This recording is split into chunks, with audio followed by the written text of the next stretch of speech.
سيئات أعمالنا من يهده الله فلا مضل له ومن يضلل فلا هادي له وأشهد أن لا إله إلا الله وحده لا شريك له وأشهد أن محمدا عبده ورسوله أما بعد فإن خير الكلام كلام الله وخير الهدي هدي محمد صلى الله عليه وسلم وشر الأمور محدثاتها وكل محدثة بدعة وكل بدعة ضلالة. Nous allons continuer aujourd'hui la suite de la Sira et je vais reprendre quand Abd al-Muttalib il s'apprêtait à creuser Zamzam. On a dit pendant les cours précédents que Zamzam a été enseveli par la tribu de Jorham quand la tribu de Khuza'a a voulu s'est attaquée à elle et a pris le règne de la Mecque. Et Zamzam il est resté enseveli des siècles et des siècles jusqu'à ce qu'est venu Abd al-Muttalib. Alors il s'apprêta à creuser entre Isaf et Naïla, et là les mécréants de Quraysh, les Qurayshites, ils ont voulu l'empêcher. Ils lui ont dit: qu'est-ce que tu es en train de faire? Tu es en train de creuser à côté de la Mecque, à côté de la Kaaba, on ne te laissera pas. Il a demandé à son fils Al-Harith de le défendre. Pendant que les Qurayshites ils étaient en train de se quereller avec Al-Harith, l'aîné, le fils de Abd al-Muttalib, là, Abd al-Muttalib il a profité de l'occasion, il creusait, puis après il s'est écrié Kabbar, il a dit Allahu Akbar, puis les Qurayshites ils ont dit peut-être qu'il a trouvé ce qu'il cherchait. Et alors il a trouvé ce qu'on appelle Tay al-Bi'r, la pierre qui couvrait le puits de Zamzam. Il a soulevé la pierre et c'était l'eau de Zamzam. C'était l'eau de Zamzam, alors que des siècles avant, il ramenait l'eau de l'extérieur de la Mecque pour eux déjà et pour approvisionner les gens en eau. Ce qu'on appelle as-siqaya. Parce que les Qurayshites, les nobles de la Mecque, c'est eux qui s'occupaient de l'approvisionnement en eau et en denrées alimentaires les pèlerins. Et c'était un honneur. Alors là, c'est vraiment la grande surprise, une eau proche de la Kaaba et en plus Zamzam. Et ils connaissent l'histoire de Zamzam. Puis ils s'écrièrent: on est tes associés. Comment? Vous êtes mes associés. C'est moi qui ai creusé le puits. C'est moi qui l'ai creusé. C'est moi qui en a le mérite. Ils ont dit non. On est tes associés. C'est l'honneur de tout le temps. La rifada, il peut se répéter. Toutes les autres tâches de la Mecque, ils peuvent se répéter. Vous allez remarquer durant cette sira qu'à chaque fois qu'il s'agit d'honneur, ils donnent de tout leur force pour avoir cet honneur. Ils se battent souvent pour l'honneur. Les gens d'habitude, ils se battent pour l'argent, pour les biens de la vie, mais eux, c'est l'honneur. Pour connaître bien la mentalité des Arabes avant la venue du prophète sallallahu alayhi wa sallam. Ils se sont querellés à tel point qu'ils ont failli s'entretuer. Et là, ils se sont dit, bon, on va se mettre d'accord sur un point. Lequel? C'est consulter une devineresse. Parce que bon, les devins, comme les marabouts actuels, c'était la même pensée, c'était enraciné dans leur cœur, c'était leur dogme à l'époque. On va consulter une devineresse. La devineresse, elle se trouve où? Et il se trouve au Sham, la Syrie actuellement. Ils vont faire le voyage de la Mecque jusqu'au Sham pour prendre comme juge une devineresse qui va trancher, qui va s'occuper de la siqaya, c'est-à-dire de l'approvisionnement en eau les pèlerins. Bon, ils se sont préparés et chacun a préparé sa monture et ils ont pris la route. Durant le trajet,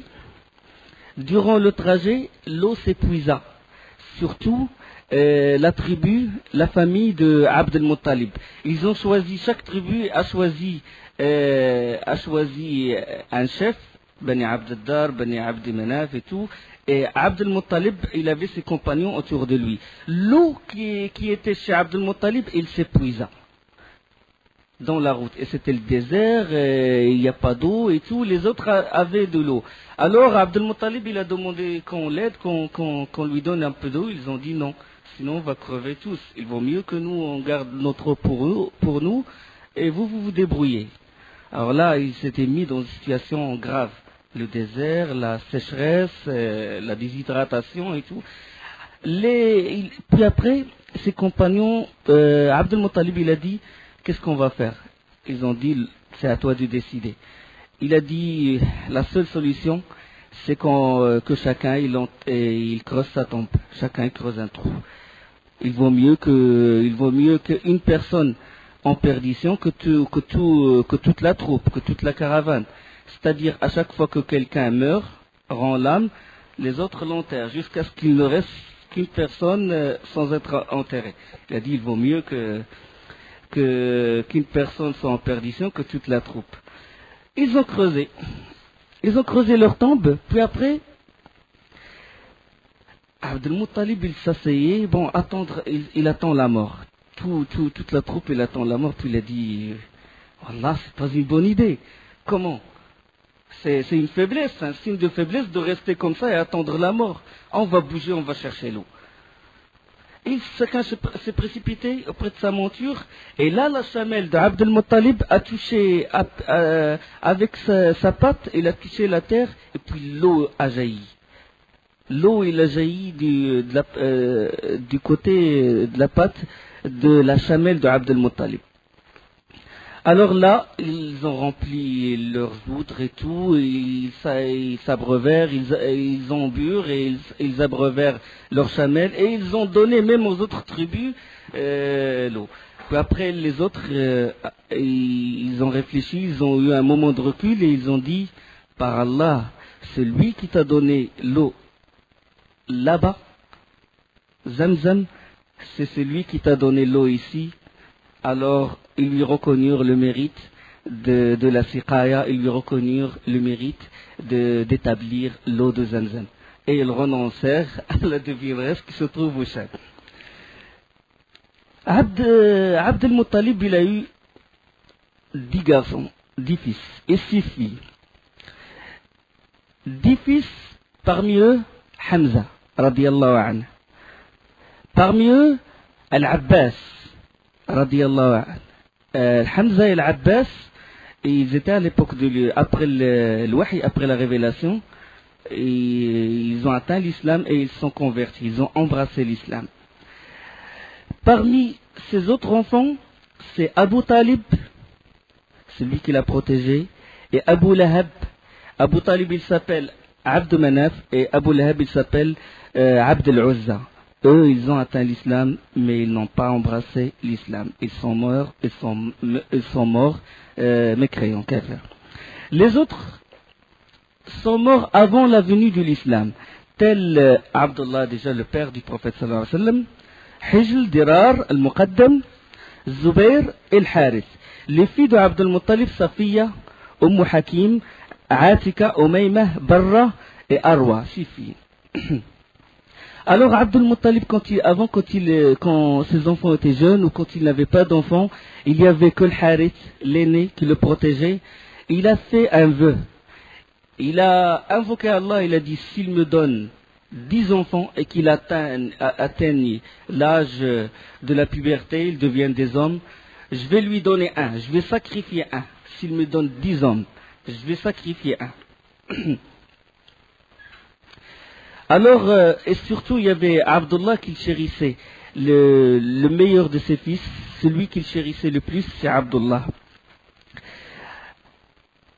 Après, quand ses enfants ont atteint l'âge mûr, il a dit, je vais accomplir mon vœu, je vais accomplir ma promesse, je vais sacrifier un. Il est allé chez le devin de l'Kaaba, et là, il a pris ce qu'on appelle les flèches, et il a mis dans chaque flèche le nom de ses enfants. 10 enfants, 10 hommes. Et puis il a jeté la flèche, et la flèche est tombée sur Abdullah. Et il a pris Abdullah pour le sacrifier. Bien sûr, cette méthode, elle a été abrogée par l'islam. وَأَن تَسْتَقْسِمُوا بِالْأَزْلَامِ ذَلِكُمْ fisq. C'est-à-dire Allah subhanahu wa ta'ala, il a interdit le tirage au sort, parce qu'à l'époque, en général, ils faisaient ça pour se rapprocher de leurs idoles, et ils faisaient ça aussi quand ils doutaient sur quelque chose, sur une décision, ils peuvent pas trancher. Qu'est-ce qu'ils font? Ils font dans une flèche, ils mettent Allah veut, dans l'autre Allah ne veut pas, et la troisième neutre, ils mettent ça soit dans un sac ou ils prennent au hasard, bon Allah il veut pas donc je fais pas, ou neutre, ou donc Allah subhanahu wa ta'ala il a interdit cette pratique. C'était Abdullah qu'il doit sacrifier. Il l'a pris, et puis là les Qurayshites ils étaient dans un de leurs clubs. Et ils ont vu Abdul Muttalib prendre son fils à Abdullah et lui ont dit qu'est-ce que tu as l'intention de faire? Il a dit sacrifier mon fils, accomplir mon vœu. Et ils ont dit par Allah on te laissera pas, on te laissera jamais tuer ton fils. Il a dit non je vais le faire et tout, il faut que j'accomplis ma promesse. Là il commençait à se quereller, puis il voulait tirer à Abdullah. Quand ils ont voulu le tirer comme ça, lui, il avait le couteau et tout, puis il l'a touché, il l'a blessé. C'est pour ça qu'il porte le nom de Abdullah al-Ashaj, c'est-à-dire le blessé, parce qu'il l'a blessé. Ils lui ont dit non, on va pas te laisser, on va faire tout pour que tu épargnes ton fils et tout, parce que si tu le fais, il va devenir une habitude chez les Arabes. À chaque fois que quelqu'un a 10 enfants, il va en sacrifier un. Non, on va pas te laisser. Et quel est le goût de la vie après ça, quand la personne, il tue son propre fils? Il a dit quelle est la solution? Il a dit on va consulter une devineresse. C'était la devineresse de Bani Sa'd. Dans Sirat ibn Hisham, le nom de cette devineresse, c'est soit Sijah ou Qutbah. Et il se trouve à Médine, à Khaybar. Khaybar, c'est l'endroit des Juifs qui se trouve à Médine. L'endroit où se trouvent les Juifs. Alors là, ils l'ont consulté, ils sont allés la voir et lui ont dit, elle leur a proposé une chose, leur a dit quel est le prix du sang de l'un de vous. Ils ont dit 10 chameaux, c'est-à-dire si quelqu'un si un homme tue un homme volontairement, il doit payer ce qu'on appelle diya, et c'est au prix de 10 chameaux. Alors il leur a proposé de mettre dans l'une des flèches Abdullah et dans l'autre de mettre 10 chameaux. Et ils vont tirer au sort. Si ça tombe sur Abdullah, ils ajoutent 10 chameaux. Si ça retombe sur Abdullah, ils ajoutent 10 chameaux jusqu'à ce qu'il tombe sur le nom des chameaux. Bon, ils sont retournés chez le devin de la Kaaba et à chaque fois que la flèche tirait, elle porte le nom d'Abdullah. À chaque fois que la flèche est tirée, elle porte le nom d'Abdullah. Et Abdul Muttalib il était à côté de Hubal et il invoquait Allah près de Hubal. C'est une pratique qui était païenne, une pratique qui a, dont la survivance existe maintenant. Les gens ils invoquent Allah auprès d'une tombe, auprès du cheikh, la même chose. Shirk, c'est shirk ça. Il invoquait Allah pour qu'Allah épargne Abdullah. À chaque fois, la flèche tirée porte le nom de Abdullah jusqu'à ce que le nombre de chameaux atteigne 100 chameaux. 100. Et alors là, la flèche qui est venue après, elle portait le nom des chameaux et Abdullah fut épargné. Là, les Qurayshites s'écrièrent et ils dirent Abdul Muttalib, ton Seigneur est satisfait. Malgré cela, Abdul Muttalib, il a dit non. Il faut pour que je sois sûr.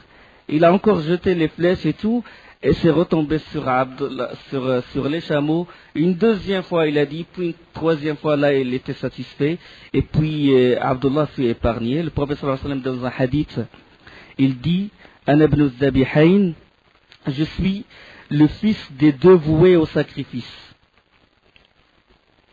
Donc, il y a une conclusion à tirer là-dessus, c'est que le fait de poursuivre le tirage au sort jusqu'à atteindre le nombre de 100, il concrétise le principe de la rançon en cas de meurtre consacré ensuite par l'islam. C'est-à-dire que l'islam, il a concrétisé le fait que le prix du sang, il coûte 100 chameaux.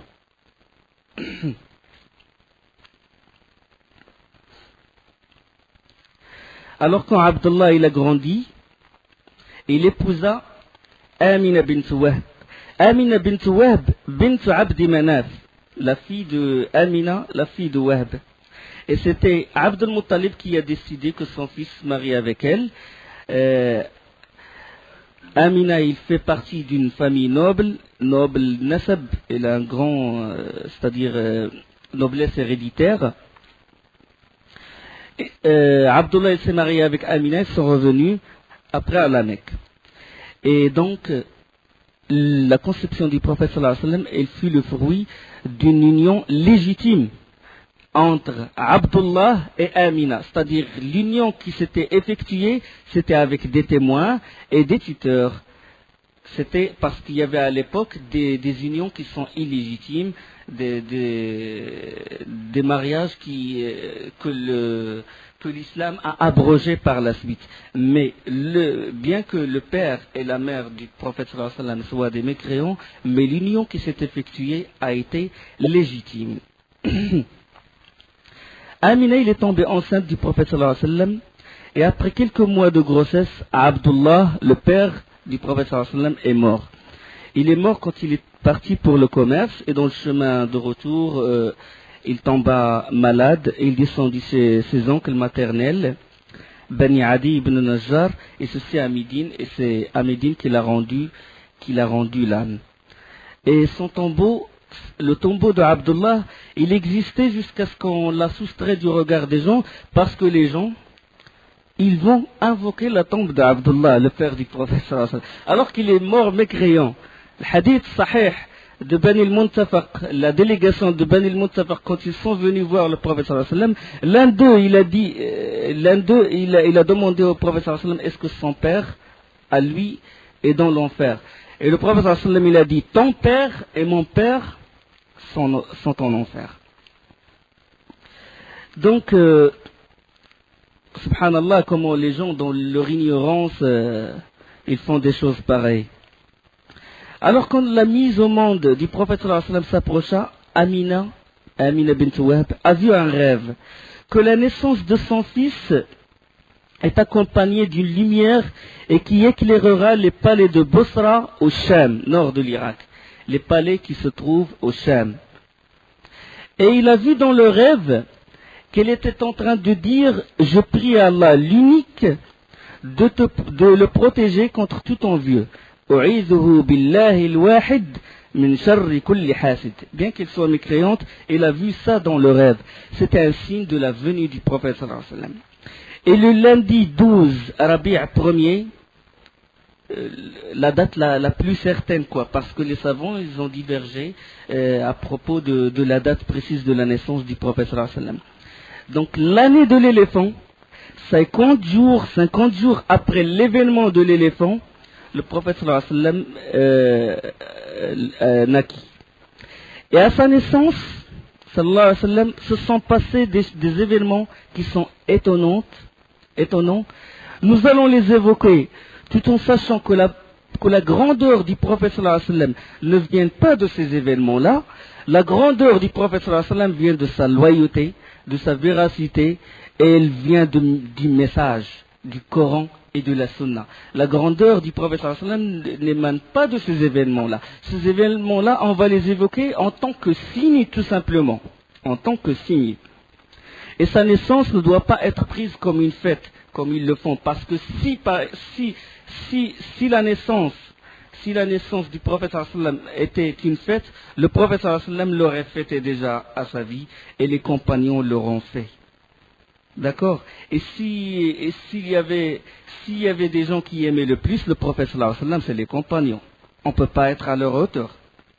Vous êtes d'accord? On ne peut pas être à leur hauteur. Ils n'ont pas fêté sa naissance. Donc celui qui fête sa naissance, il a innové dans la religion. Parce que s'il y avait du bien dans la fête de la naissance du prophète sallallahu alayhi wa sallam, il nous aurait précédés. D'accord? Parce qu'il concourait à tout bien. Donc on va les évoquer, ces signes-là. Parmi ces signes, Hassan ibn Thabit, le poète du prophète sallallahu alayhi wa sallam. Le poète du prophète sallallahu alayhi wa sallam, Hassan ibn Thabit est né avant le prophète, 7 ans avant. Et lui, il était à Médine et il avait 7 ans. Et à la naissance du prophète sallallahu alayhi wa sallam, il a dit, dans un hadith qui est sahih, j'étais dans la région où se trouvaient les Juifs, c'est-à-dire à Médine, parce que les Juifs ils vivent à Médine, ils sont venus de Cham. Et puis un des rabbins juifs, il a monté sur un mur et il s'écriait: ô communauté des Juifs, ya ma'ashara Yahoud, qad zahara al-yawma najmu Muhammad. Hein? Ya ma'ashara Yahoud, qad zahara al-yawma najmu Ahmed. Ô communauté des Juifs, aujourd'hui est apparue l'étoile de Ahmed. Il scrutait le ciel chaque fois, puis là, une étoile qui n'apparaît qu'à la naissance du prophète sallallahu alayhi wa sallam.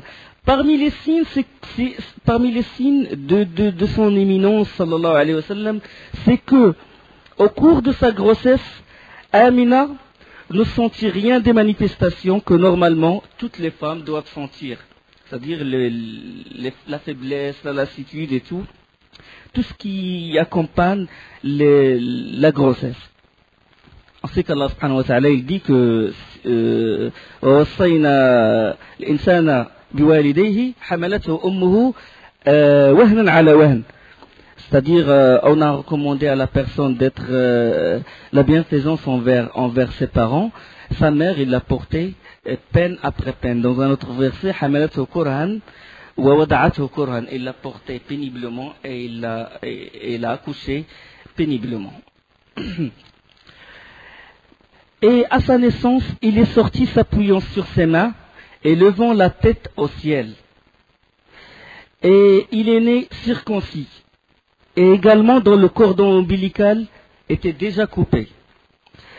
Abdul Muttalib, il se réjouit beaucoup de sa naissance. Et quand il a entendu qu'il est né comme ça, la tête au ciel et les mains par terre et circoncis, il s'est réjoui davantage et il l'a pris dans ses mains et il est rentré à l'intérieur de la Mecque et il a remercié Allah.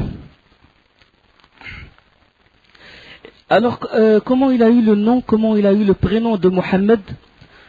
Comment ses parents lui ont donné le prénom de Mohammed? C'est quand Abdul Muttalib était en voyage. Il était au voyage au Cham accompagné de 3 hommes. Et ils ont rencontré un rabbin juif.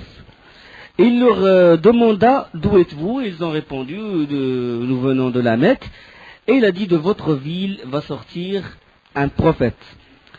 Ils lui ont dit quel est son nom. Il a dit Mohammed. Là, chacun il a décidé que dès qu'il retourne à la Mecque, le premier enfant qu'il a, il l'appelle Mohammed. Abdul Muttalib, bien sûr, il était vieux à l'époque, il n'avait pas d'enfants, mais il ne peut pas avoir d'enfants, mais ses enfants peuvent en avoir. Et donc, dès qu'il est retourné à Abdul Muttalib, il a appelé son fils Mohammed. Les autres, l'un d'eux, il s'appelait Sulayman ibn Mujashi'. Il a appelé son fils Mohammed. Le deuxième, Uhayha ibn al-Hallaj, il a appelé son fils Mohammed. Et Hamran ibn Rabi'a, il a appelé son fils Mohammed. Les 4, ils ont nommé leur fils Mohammed. L'un des signes qui ont accompagné la naissance du prophète sallallahu alayhi wa sallam, c'est que le palais de Kisra, fut ébranlé et 14 balcons en tombèrent. Et le feu sacré des Perses s'éteignit. Ce feu-là, ils l'ont alimenté génération après génération. Dans des versions, ils ont dit 1000 ans. 1000 ans, ce feu ne s'est pas atteint, ne s'est pas éteint. Alors, à sa naissance, sallallahu alayhi wa sallam, ce feu-là s'éteignit. Et ils avaient un lac sacré qui s'appelle Buhayrat Sawa.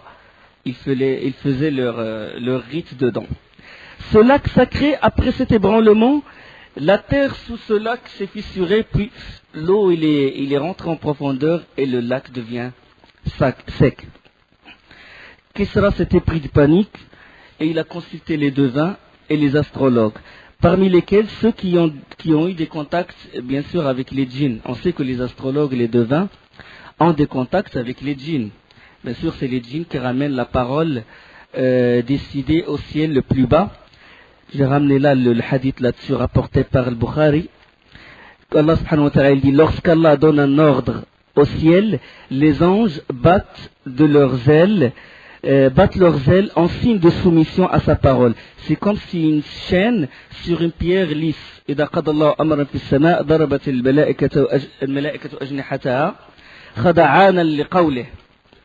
C'est comme si une chaîne sur une pierre lisse كأنها سلسلة على صفوان qui leur parviendra ينفذهم ذلك lorsque la frayeur sera bannie de leur cœur, parce que avec l'ordre d'Allah subhanahu wa ta'ala, les anges ils ont une frayeur parce que la parole d'Allah elle est lourde.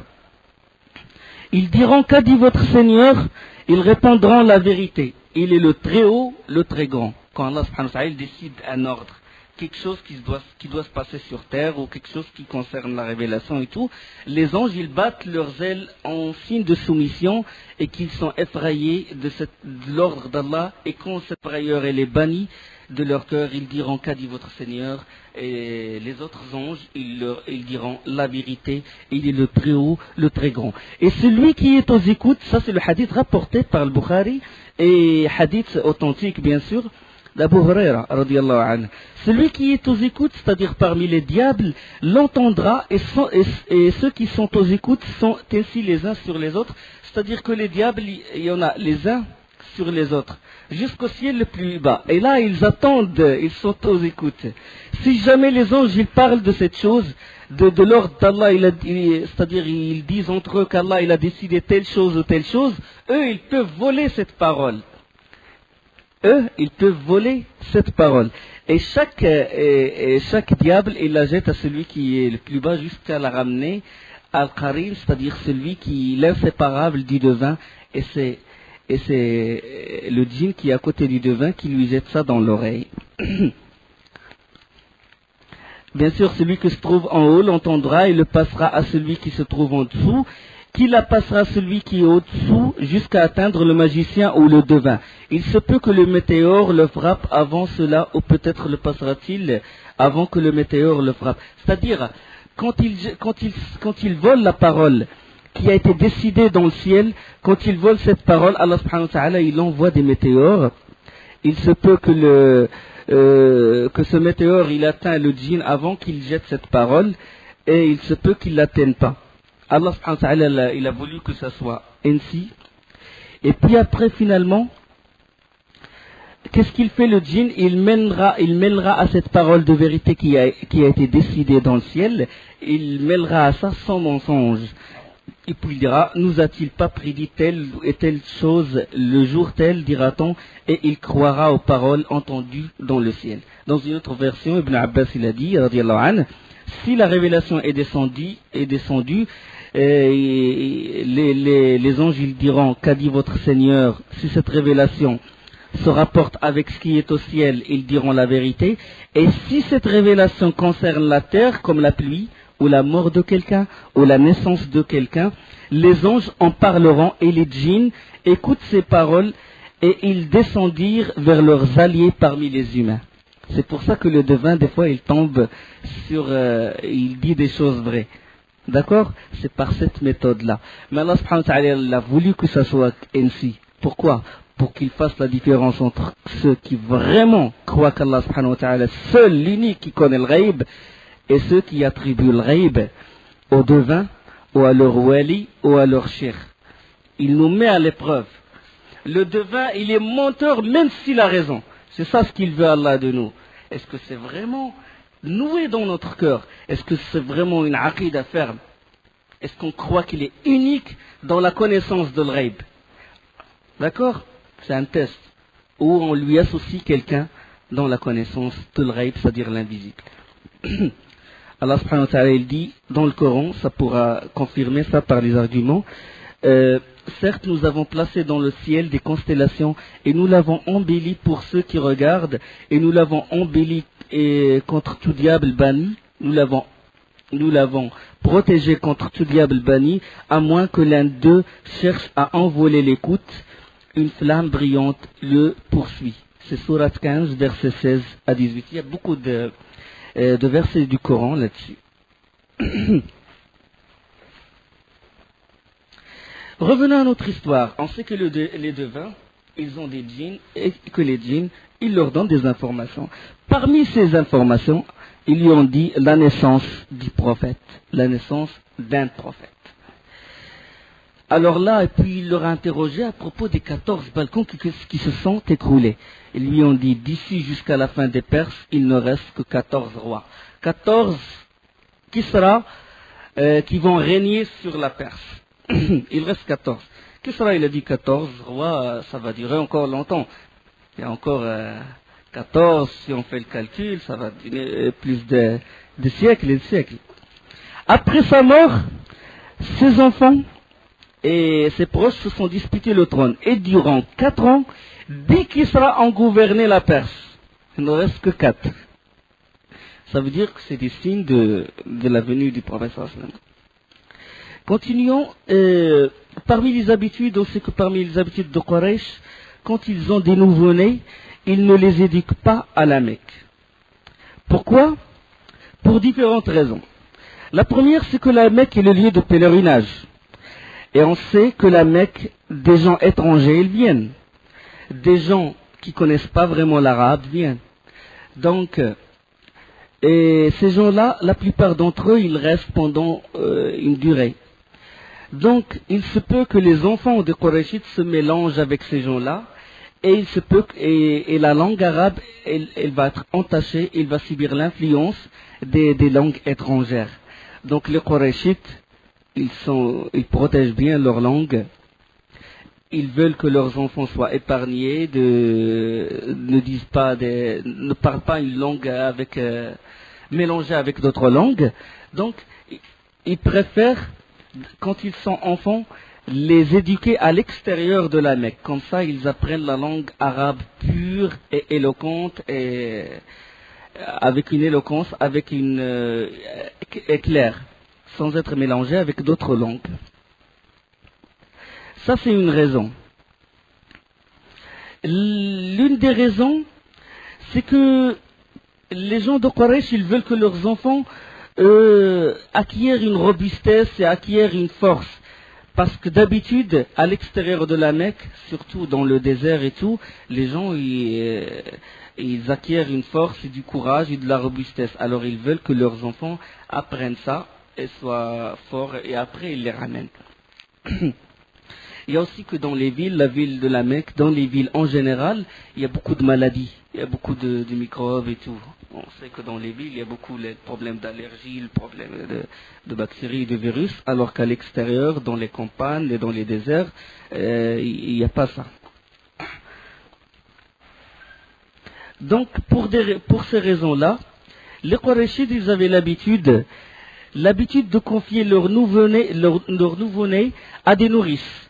Des nourrices pour les allaiter, c'est-à-dire des nourrices campagnardes, jusqu'à un certain âge. Bon, les campagnardes, bien sûr, ils font ceci pour gagner un peu d'argent, mais ils ne fixent pas de prix. Bon, les nourrices, ils viennent pour allaiter les enfants. Puis bon, c'est des Arabes, ils ont la fierté, ils disent le lait du sein n'a pas de prix. Donc ils ne fixent pas un prix. Ils disent à la personne de donner ce qu'il veut. Bien sûr, ils viennent pour ça, mais ils ne fixent pas de prix. Alors, à la naissance du prophète sallallahu alayhi wa sallam, les nourrices de Bani Sa'd, ils étaient en quête à allaiter les enfants de la Mecque. Parmi les nourrices, il y avait Halim al-Sa'diya et son mari, Al-Harith. Et c'était une année de grande disette. Et ils étaient très pauvres quand ils sont venus. Ils sont venus à la Mecque, ils attendent que les familles leur donnent des enfants pour les emmener avec eux et les éduquer chez eux, et puis après les ramener après 2 ans.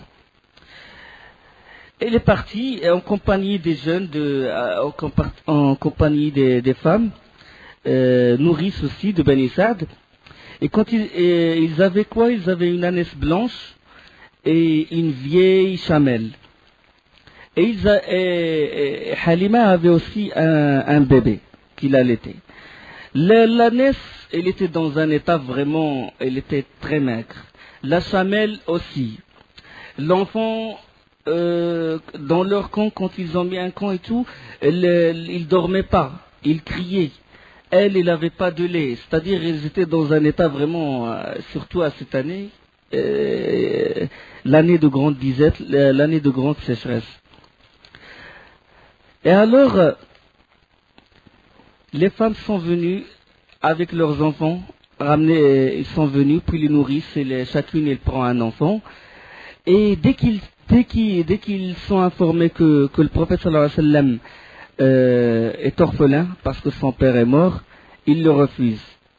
Bien sûr, eux, ils sont venus pour l'Ikramiya, pour avoir de l'argent, mais ils ne fixent pas de prime. Mais quand même, quand ils voient l'enfant de son père, ils ne s'attendent pas à ce qu'ils aient beaucoup d'argent, quoi. Une grande récompense pour l'enfant, quoi. Pour eux. Alors, Halima Sa'diya et son mari Al-Harith, ils étaient dans un état de pauvreté extrême et tout. Et pourtant, ils avaient l'espoir de trouver un enfant. Peut-être que ça va les arranger, que ça va ouvrir une porte, quoi, de bonheur, ou ça va leur donner des bénéfices. Mais sans grand espoir. Mais après, quand les femmes, chacune, les nourrissent, chacune a pris un enfant, il ne reste que le prophète sallallahu alayhi wa sallam. Puis Halima, il s'est dit, pourquoi il vaut mieux que je prenne cet enfant, je ne vais pas rentrer les mains vides. Puis après avoir réfléchi, il a dit, ça y est, je vais prendre cet enfant. Et son mari lui a dit, il n'y a pas d'inconvénient.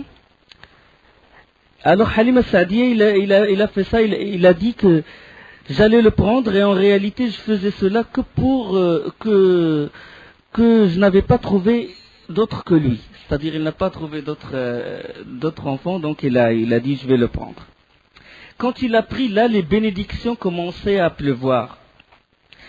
Retourné à son campement, il l'a mis dans son giron comme ça, puis là ses seins, ils se remplirent de lait, subhanallah.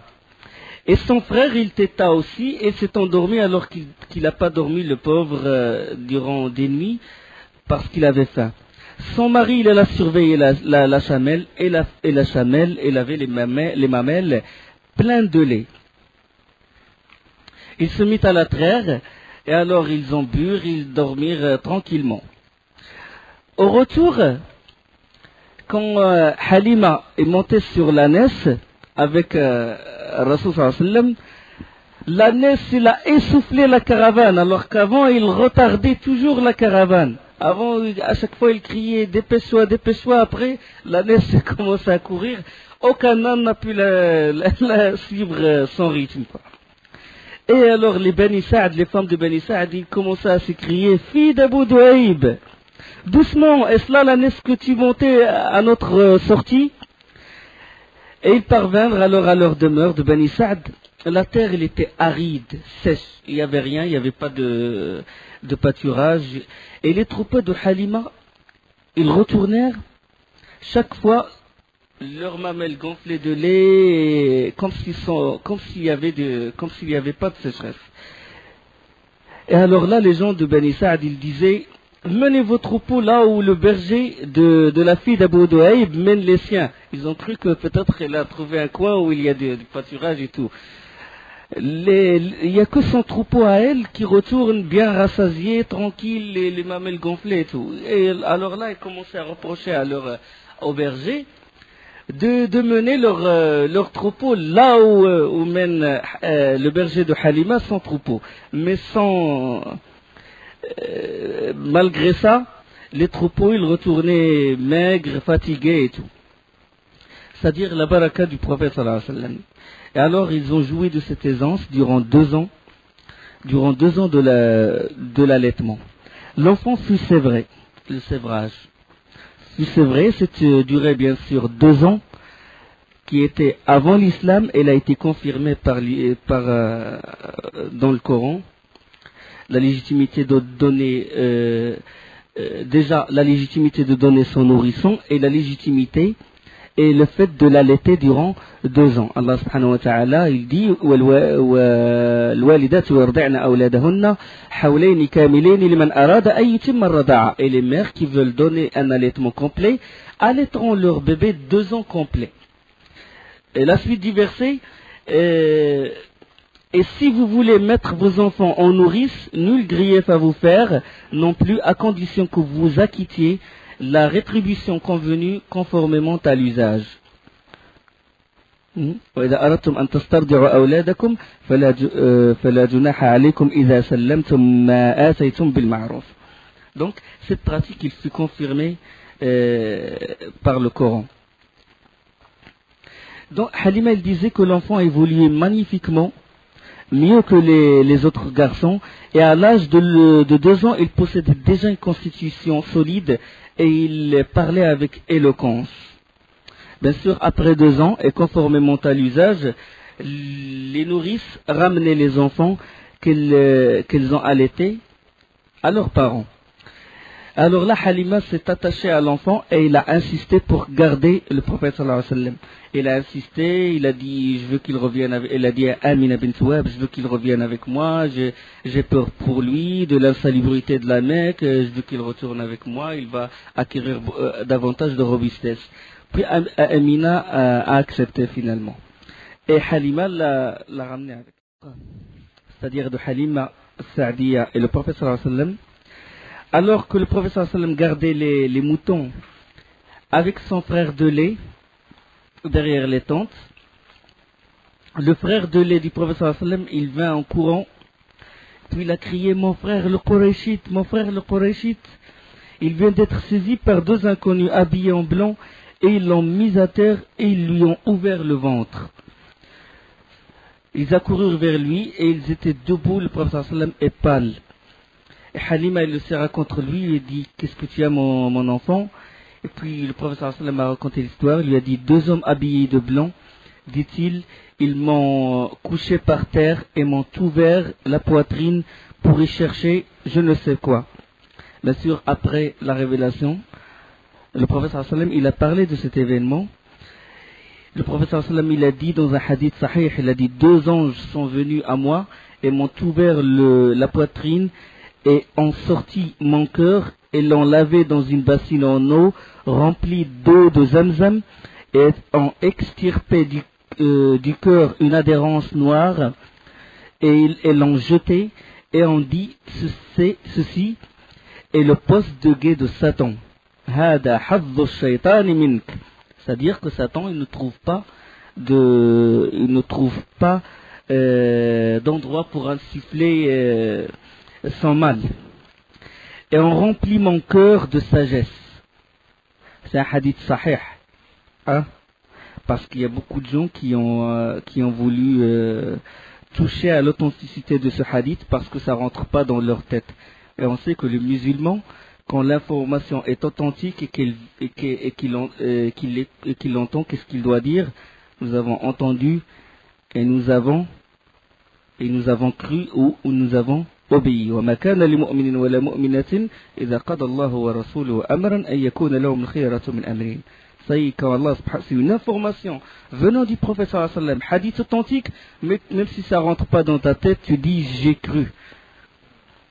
J'ai entendu et j'ai cru. Parce qu'il y avait même des savants qui ont douté de ce hadith. Et ce hadith est authentique. Et la suite de l'histoire, c'est qu'ils ont rendu son cœur à sa place et ont fermé sa poitrine et l'ont cousu. Le prophète sallallahu alayhi wa sallam, il a montré même sa poitrine aux compagnons et il y avait la trace de la cousure sur sa poitrine. Anas ibn Malik, il dit, j'ai vu la trace de la cousure sur la poitrine du prophète sallallahu alayhi wa sallam. Puis là, Al-Harith, le mari de Halima, il a dit, il vaut mieux qu'on rende l'enfant à sa mère parce qu'il y a quelque chose de mal qui l'a atteint, ils ont eu peur. Alors là, ils sont venus voir Amina, ils sont retournés. Et puis là, Amina, il a dit à Halima, qu'est-ce qui t'amène, aimable nourrice? N'as-tu pas tenu à le garder? Parce qu'avant, il a tenu à le garder, puis maintenant... Puis là, Halima, il a dit, maintenant qu'il a atteint, qu'il a acquis la robustesse et tout, j'ai bien voulu te le rendre sain et sauf, plutôt que malade. Et alors là, Amina, il a dit, pourquoi t'as changé d'avis? Et il a commencé à insister et tout, pourquoi il a changé d'avis. Halima, il a fini par avouer la vérité. Il a dit que voilà ce qui s'est passé, que 2 hommes habillés en blanc lui ont fait ça et tout. Puis Amina bint Wahb, il a dit, la mère du professeur sallam, elle a dit, crains-tu les mauvais esprits pour notre enfant? Puis Halima, il a dit oui. Puis Amina bint Wahb, il a dit, par Allah, a dit à Halima, ils ont nulle prise sur lui, et il a dit que mon fils a un grand destin. Et il lui a raconté l'histoire que sa naissance, il a vu dans un rêve dire A'udhu billahi al-wahid min sharri u'idhuka billahi al-wahid min sharri kulli hasid. Je prie à Allah l'unique de te protéger contre tout envieux. Par Allah, il ne lui arrivera rien. Et puis il lui a demandé de revenir et Halima est revenue. Le prophète sallallahu alayhi wa sallam, il exprime un jour sa fierté de la noblesse de sa souche et la fierté de son éloquence.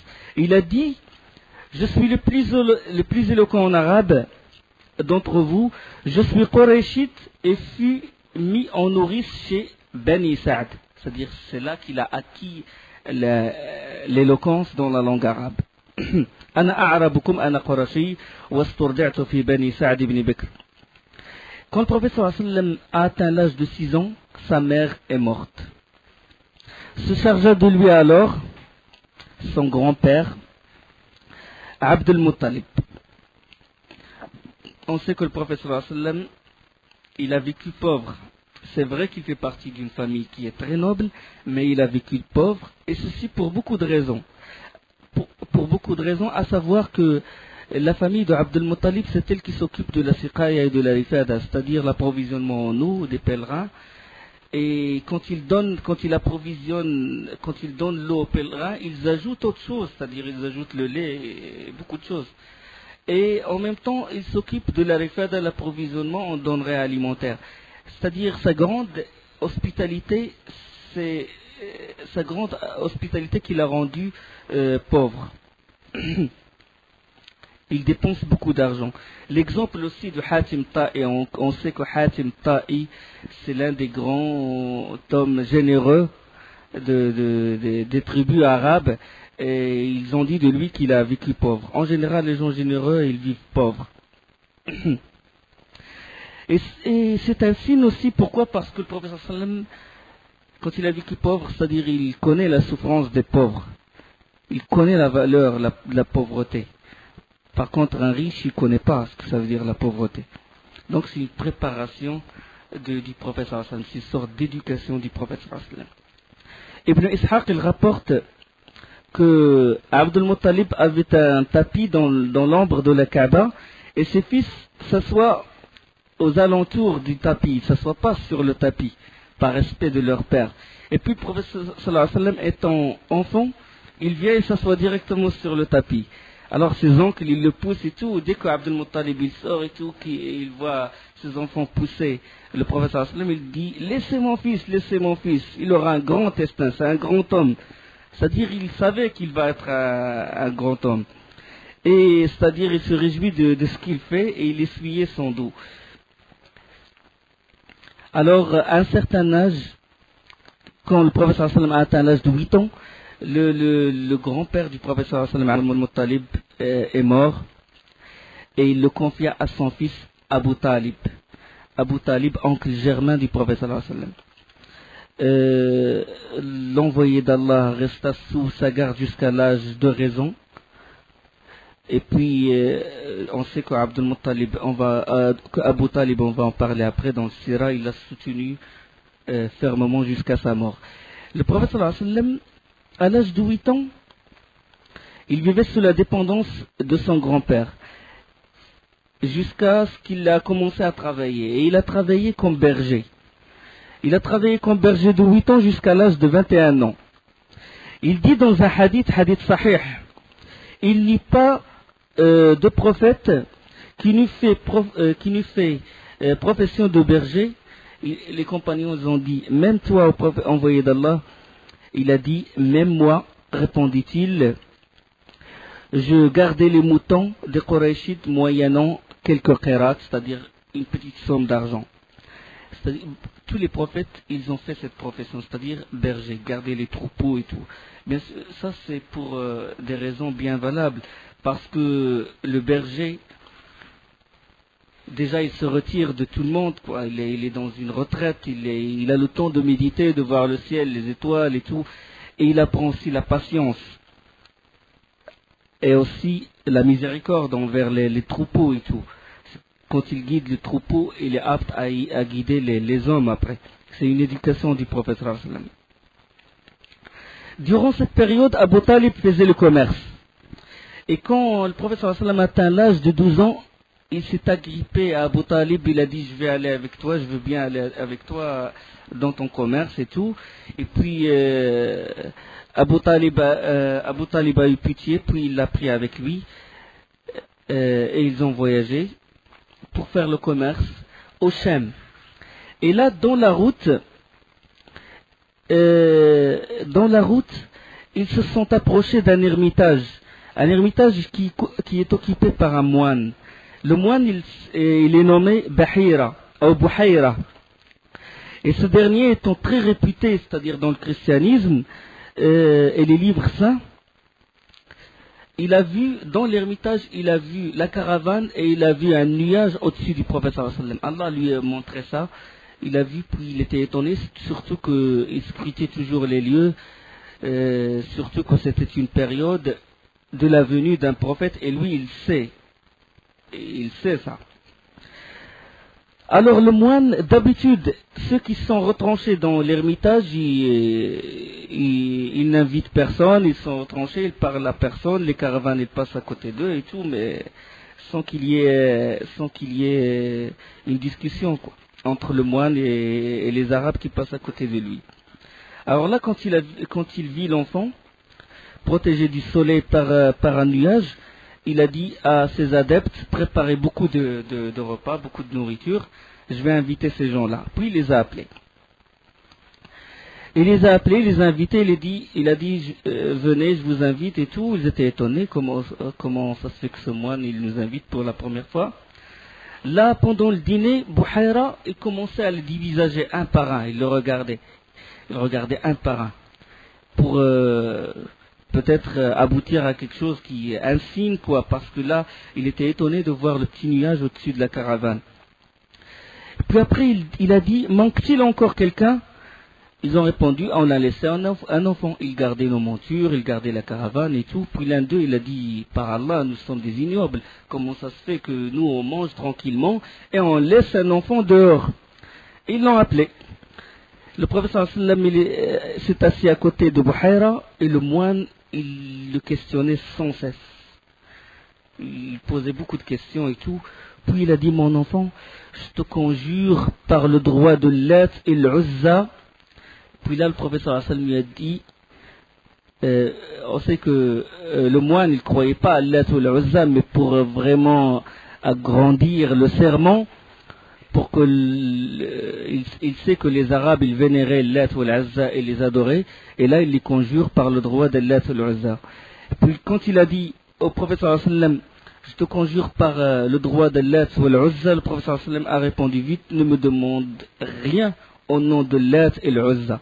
Par Allah, rien ne m'est plus détestable que ces idoles, répondit le prophète sallallahu alayhi wa sallam, même avant la révélation. Pourquoi? Par la raison déjà. Jamais le prophète sallallahu alayhi wa sallam n'a adoré une idole. Jamais. Bien que ses parents les adoraient. Ça, c'est une protection d'Allah subhanahu wa ta'ala. Alors là, le moine lui a dit, alors je te demande au nom d'Allah, l'unique. Le prophète sallallahu alayhi wa sallam lui a dit, alors pose tes questions. Il commençait à poser des questions concernant le rêve du prophète sallallahu alayhi wa sallam, son comportement, pour déduire les signes de la prophétie. Alors là, il a commencé vraiment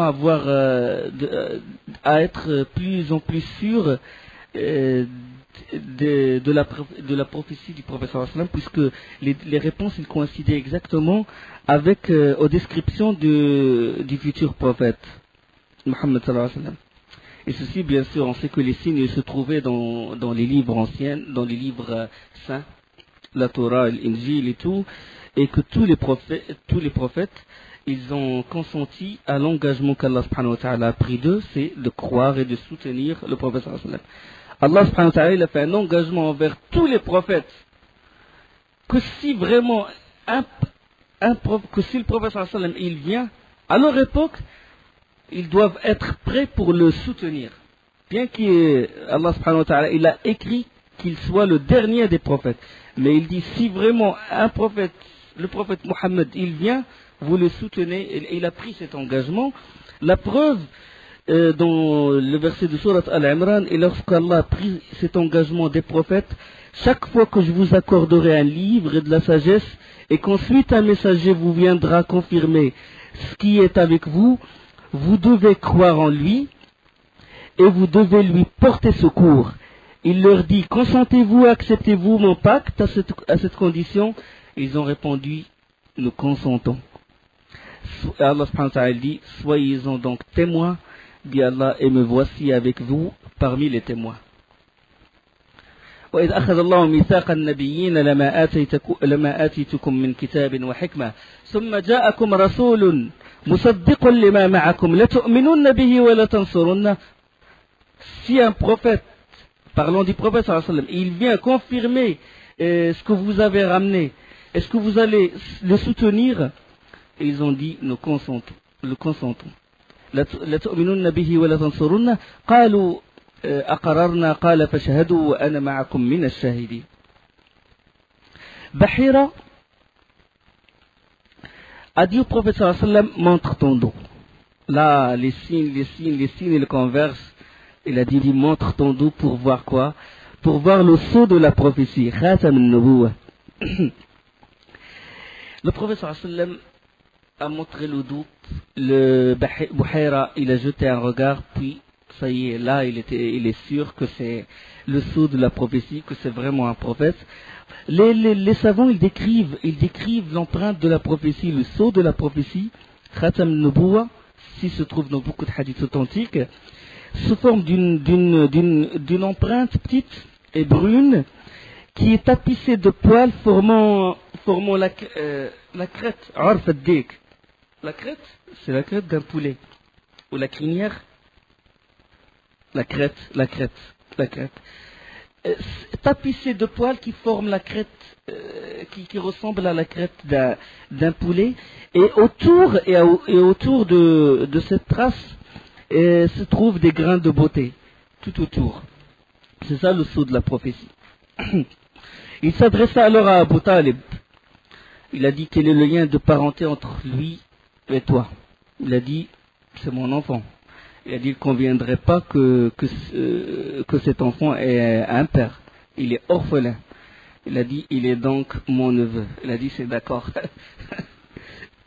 C'est-à-dire, tous les signes, ils convergent.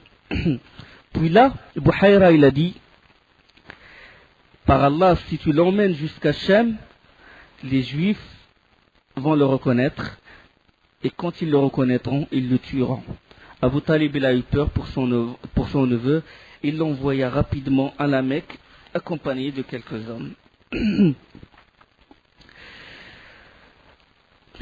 Et bien sûr, le prophète sallallahu alayhi wa sallam n'a pas terminé ce voyage, c'est Abu Talib qui a terminé le voyage. Allah subhanahu wa ta'ala a protégé le prophète sallallahu alayhi wa sallam non seulement de l'adoration des idoles, mais d'autres choses.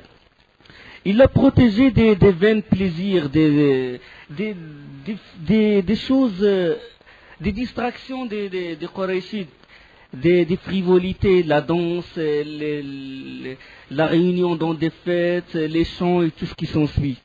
Les plaisirs que procurent bien sûr que se procurent les Qurayshites, les boissons d'alcool et tout ce qui s'ensuit.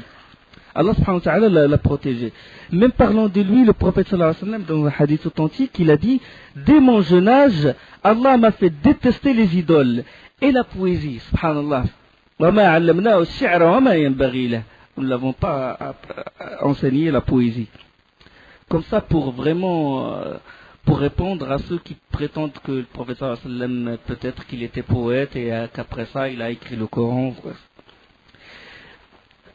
Il dit, dès mon jeune âge, Allah m'a fait détester les idoles et la poésie. Jamais je n'eus l'idée de faire ce que faisaient les gens de la Jahiliya, que dans deux occasions où chaque fois Allah le Très-Haut a mis une barrière entre moi et ce que je voulais. Après cela, je n'ai pas désiré une mauvaise chose jusqu'au jour où le Seigneur me fit grâce de sa mission. Un soir, là il raconte le prophète sallam dans ce hadith authentique rapporté par Al-Hakim et authentifié par Al-Hafid Al-Zahabi, il a dit un soir, je dis à un garçon qui gardait les moutons avec moi, voudrais-tu surveiller mes moutons pour que j'aille à la Mecque passer la nuit comme les jeunes de mon âge? Je partis et m'arrêta à la première maison où j'entendis du tambour et de la flûte à l'occasion d'un mariage. Alors je m'assis, mais Allah me fit tomber dans un profond sommeil avant qu'il rentre dans cette maison. Et il ne fut réveillé que par l'intensité du soleil. Je ne fis donc rien, et le même fait se produisit une deuxième fois. Et le professeur sallam n'a pas réussi à rentrer dans la maison où on célébrait cette fête. C'est-à-dire qu'Allah subhanahu wa ta'ala l'a protégé de ses plaisirs que se donnaient les Qurayshites dans leur jahiliya. Bien sûr, ces vains plaisirs et ces chants et tout, bien sûr, ça perpétue, même maintenant, hein, les gens, subhanallah, ils commençaient leur mariage avec le péché, ils commençaient leur mariage à bâtir un foyer en désobéissant à Allah subhanahu wa ta'ala. Tout en essayant de tordre les textes, tout en essayant de s'approuvant ça, de dire qu'il y a des hadiths parlant de ça et tout, de sortir des ambiguïtés. Allah subhanahu wa ta'ala, il a interdit le rina. Bien sûr, les chants, il y a des chants qui sont autorisés, mais le chant qu'on entend actuellement, c'est vraiment la première chose, c'est vraiment des chants interdits. L'un des signes de sa perfection, le prophète sallallahu alayhi wa sallam, c'est que sa nudité ne fut jamais découverte. C'est-à-dire, on sait que la nudité chez les Quraysh, c'était une habitude normale chez eux. Le fait de se mettre nu chez les Quraysh à leur époque, c'était une habitude normale. Surtout quand ils ont émis des lois. Ces lois, c'est que quand les pèlerins ils viennent faire le tawaf autour de la Kaaba, ils ne doivent pas porter leurs habits d'origine. Ils doivent porter les habits de ce qu'on appelle le Hams, le Quraysh. Parce que bon, c'est les Quraysh qui sont les plus nobles. C'est ce que leur a insufflé Shaitan. Il disait bon, ça peut aussi avoir, un savant il a dit, ça peut avoir aussi pour des causes, pour des buts économiques, avoir de l'argent. Parce que quand une personne fait le pèlerinage, et il doit obligatoirement porter les vêtements de Quraysh, il est obligé de les acheter. Donc, ou bien s'il trouve les habits de Quraysh, il fait tawaf avec, parce que pour eux ils disent bon, les vêtements là, ils ont fait des péchés avec et tout, il fallait pas qu'ils font tawaf autour du Kaaba avec des habits dans lesquels ils ont fait des péchés. Alors là, ils sont obligés soit d'acheter les habits des Qurayshites, s'ils n'ont pas assez d'argent ou s'ils n'ont pas suffisamment d'argent, ils font tawaf nus. Et cette pratique, elle est restée jusqu'à l'année 9 de l'Hégire. C'est-à-dire l'année 9 de l'Hégire avant Tawaf, avant Hajjat al-Wada', le pèlerinage d'adieu du prophète sallallahu alayhi wa sallam, l'année 10. L'année 9 de l'Hégire, quand le prophète sallallahu alayhi wa sallam il a demandé à Abu Bakr radiyallahu anhu de guider le pèlerinage. Puis après il a envoyé Ali ibn Abi Talib radiyallahu anhu avec les premiers versets de Surat Bara'a, de Surat Tawbah. Et là, Abu Bakr, quand il est rentré à la Mecque, il a dit à partir de maintenant, il ne fera tawaf autour de la Kaaba aucune personne nue. Et il ne fera le tawaf autour de la Kaaba, il ne fera le pèlerinage aucune personne polythéiste, associatrice. D'accord? Cette pratique, elle est restée jusqu'à la 9e année. Ne viendra au Hajj après cette année aucun mushrik, il ne fera de tawaf autour de la Kaaba aucune personne nue.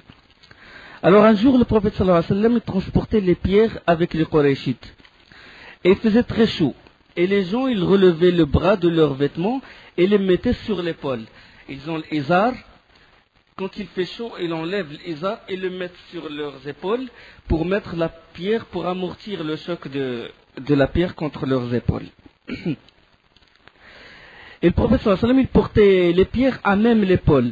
Et l'un de ses oncles, Al-Abbas, il lui a dit, ce serait mieux pour toi d'enlever ton izar et le mettre sur ton épaule, ce serait mieux pour bien porter les pierres.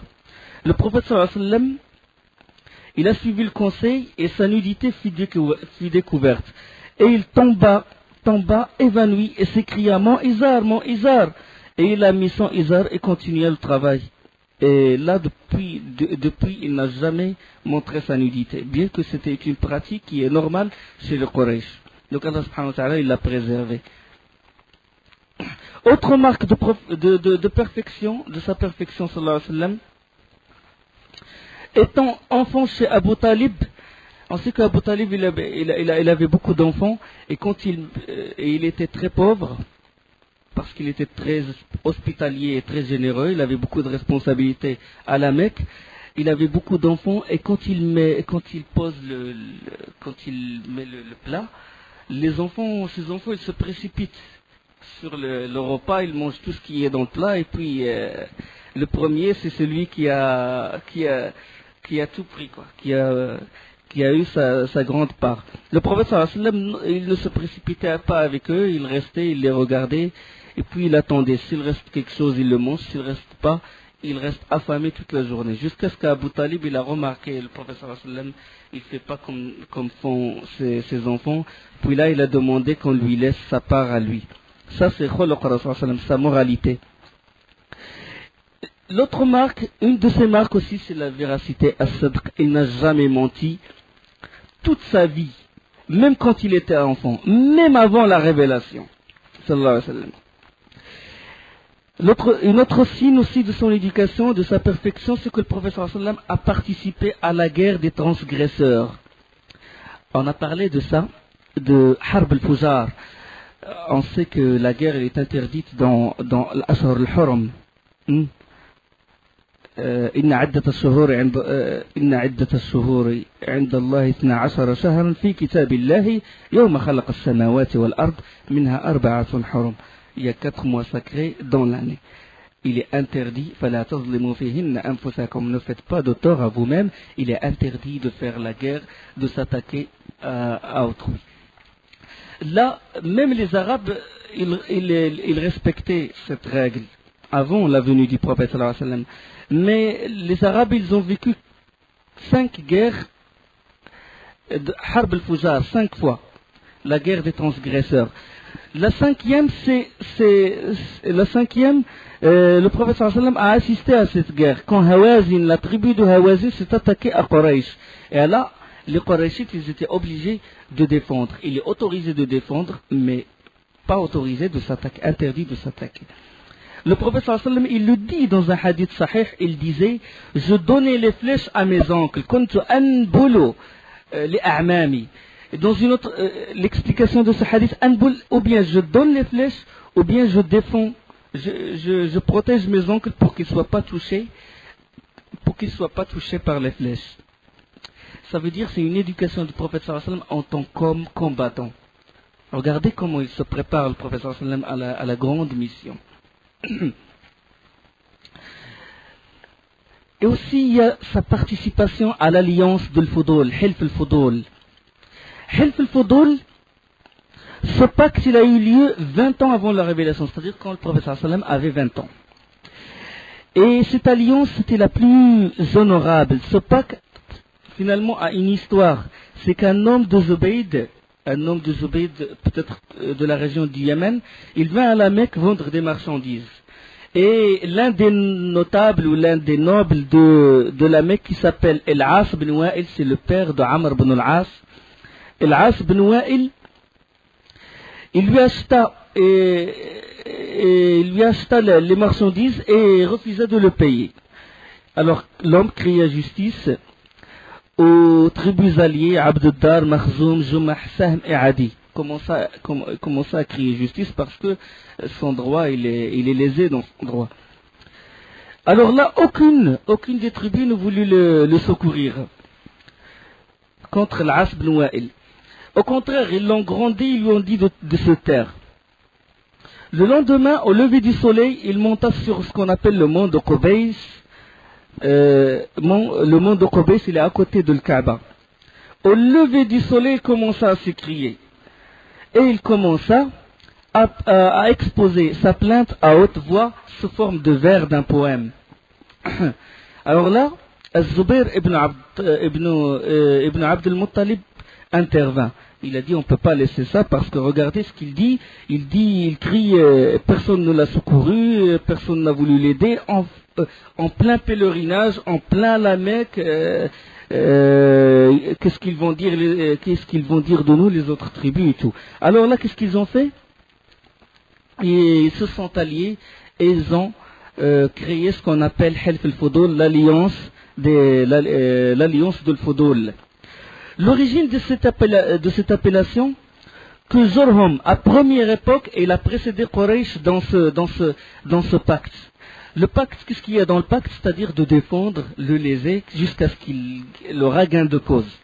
Chaque personne, une personne, il a subi une injustice à la Mecque, là tout le monde sort son sabre, on lui rend ce qui lui est dû, ou bien on tue la personne qui était injuste envers lui.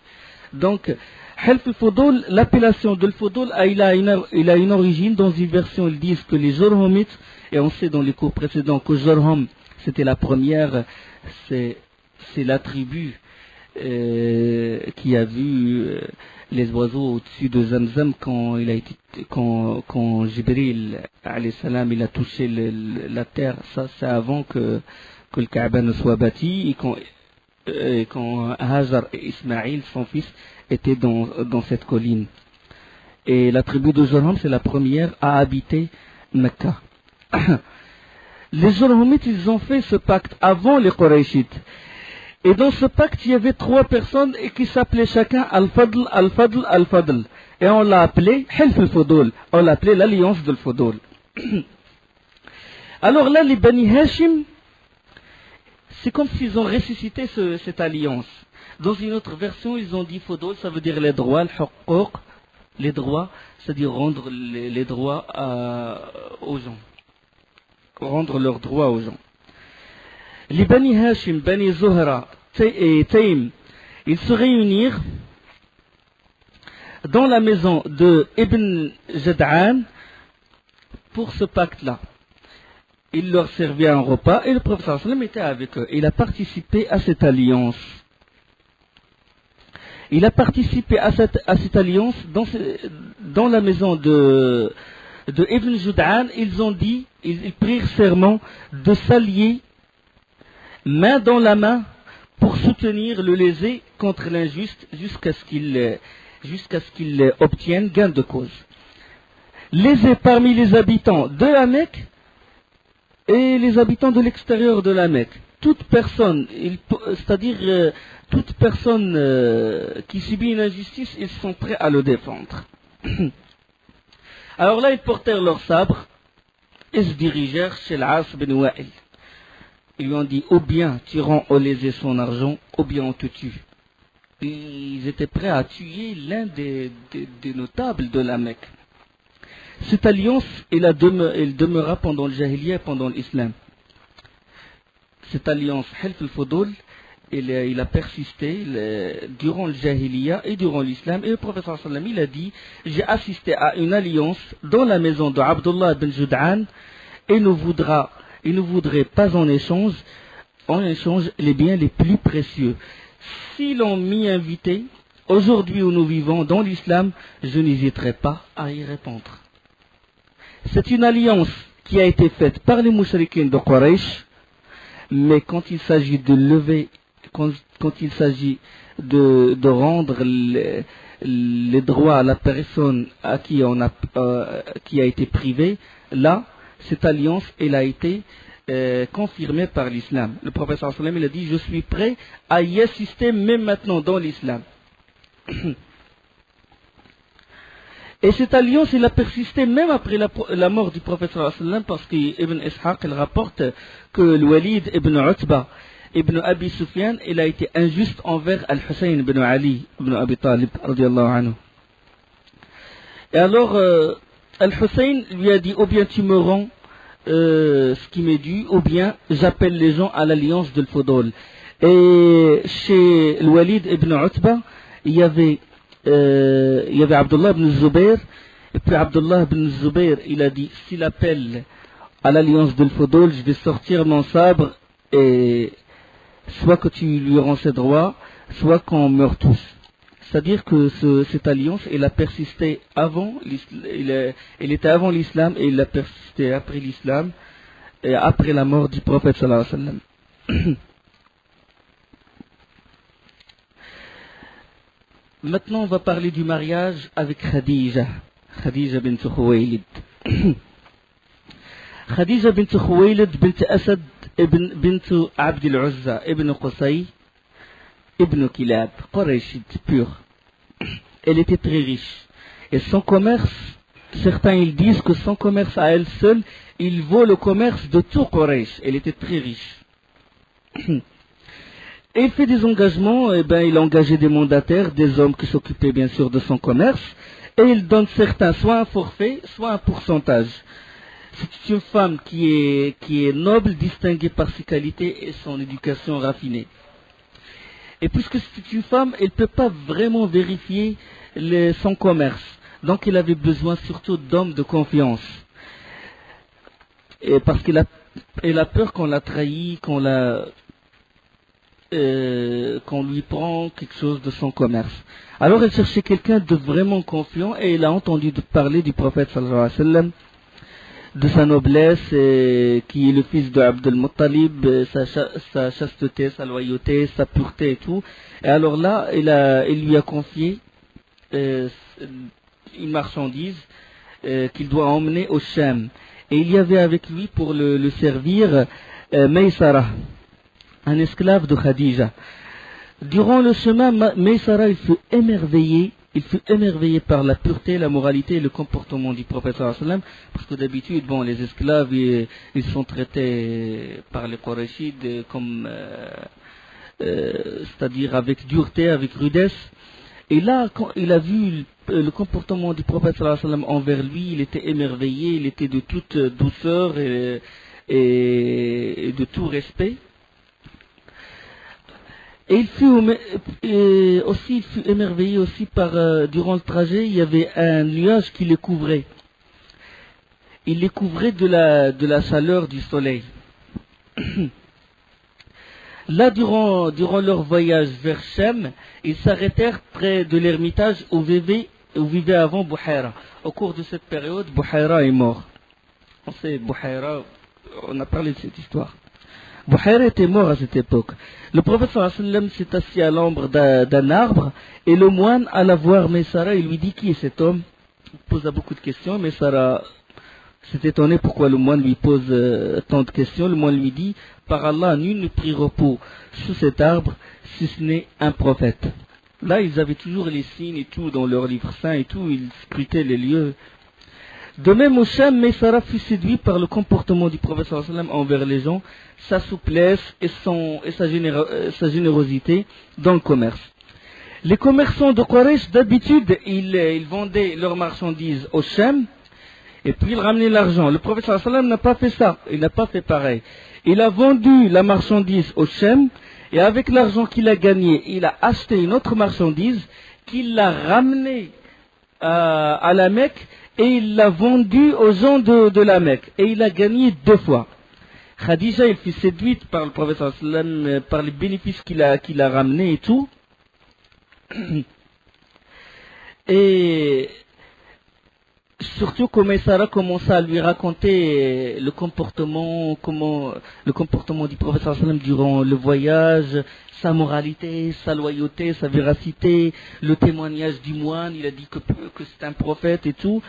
Et elle a été séduite par le prophète sallallahu alayhi wa sallam. On a vu précédemment que le prophète sallallahu alayhi wa sallam, il a vécu pauvre, il a été éduqué pauvre, il a appris déjà l'éloquence chez les Bani Sa'd, C'est un privilège loin de la Mecque. Donc la langue arabe pure qu'il avait, il n'était pas entaché par des gens de l'extérieur. Il a fait profession de berger. Il a vécu pauvre. Et il a connu les règles de la guerre. Et maintenant il vit comme un commerçant. Regardez les classes. Et il a assisté à Helf al-Fudul. Il a assisté avec les notables de Quraysh. C'est-à-dire il a vécu avec tous les partis de la société. Il a vécu avec ce monde-là. Il le connaît très bien. Tout ça le préparait dans sa mission en tant que prophète. Le prophète sallallahu alayhi wa sallam avait 25 ans et Khadija à l'époque il avait 40 ans. Et elle était veuve, elle s'est mariée 2 fois et à chaque fois son mari meurt.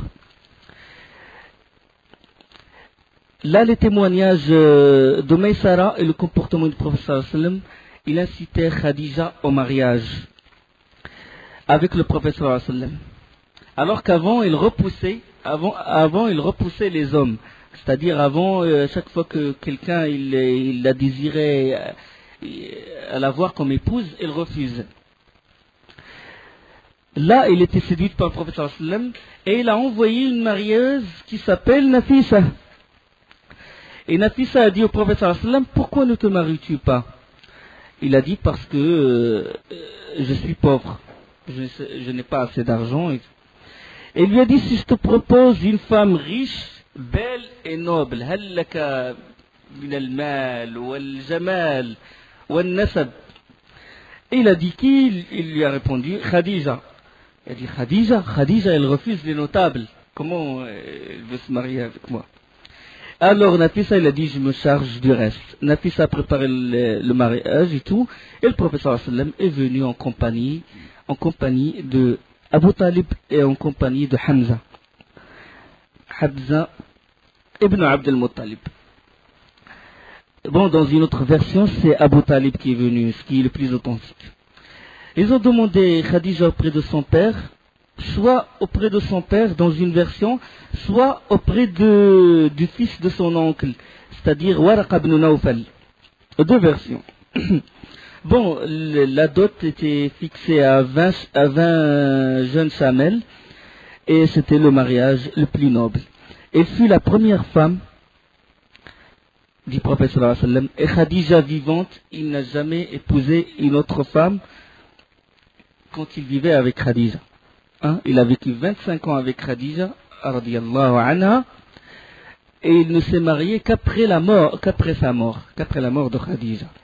Ça est une réponse aux calomniateurs qui essaient de toucher à la réputation du prophète sallallahu alayhi wa sallam comme étant un homme avide de femmes. Il ne vivait que pour les femmes et tout. Si c'était ainsi, le prophète sallallahu alayhi wa sallam se serait marié alors qu'il était jeune. D'accord? Alors que c'est en étant jeune qu'on est avide de femmes. Là, il a vécu avec Khadija, qui avait 40 ans, et il a vécu avec elle 25 ans, et il ne s'est marié il s'est remarié qu'après avoir plus de 50 ans. Et bien sûr, le mariage du prophète sallallahu alayhi wa sallam avec les autres femmes, comme Aïcha, Hafsa, comme Habiba, comme Salama, comme Jouariya, comme Safiya bint Huyay ibn Akhtab. C'était déjà le mariage, quand il s'est marié avec Aïcha, c'était pour rapprocher de lui Abu Bakr, radiyallahu anhu. C'était pour des raisons bien valables le mariage qui s'est effectué après. C'était soit pour montrer la valeur de l'un de ses compagnons, à savoir Abu Bakr et Omar, s'est marié avec Aïcha pour donner de la valeur à son compagnon Abu Bakr, et se marier avec Hafsa pour donner la valeur à son compagnon Omar ibn al-Khattab,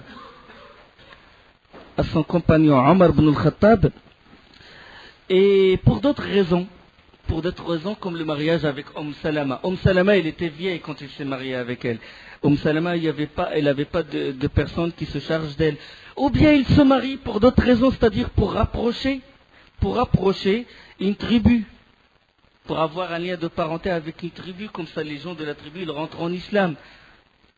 Ou bien pour beaucoup de raisons. C'était toujours pour une raison bien précise. Le mariage qu'a fait le professeur.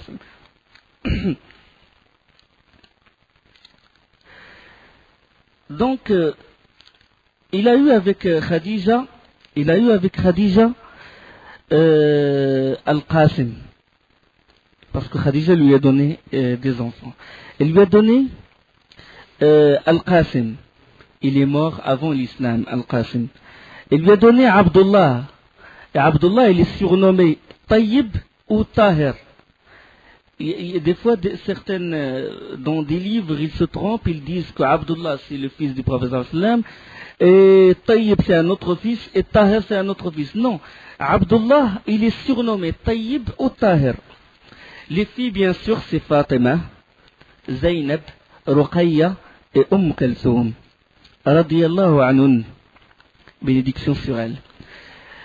Bon, sauf Ibrahim. Ibrahim, il l'a eu avec qui? Avec Maria, l'égyptienne, copte, Maria al-Qoptiya. Elle s'est convertie, le prophète s'est marié avec elle. Et le prophète il dit sur Ibrahim qu'une nourrice au paradis, il complète son allaitement. Après le mariage avec Khadija, celle-ci lui a légué son commerce et il a vécu riche. Il ne voyageait pas.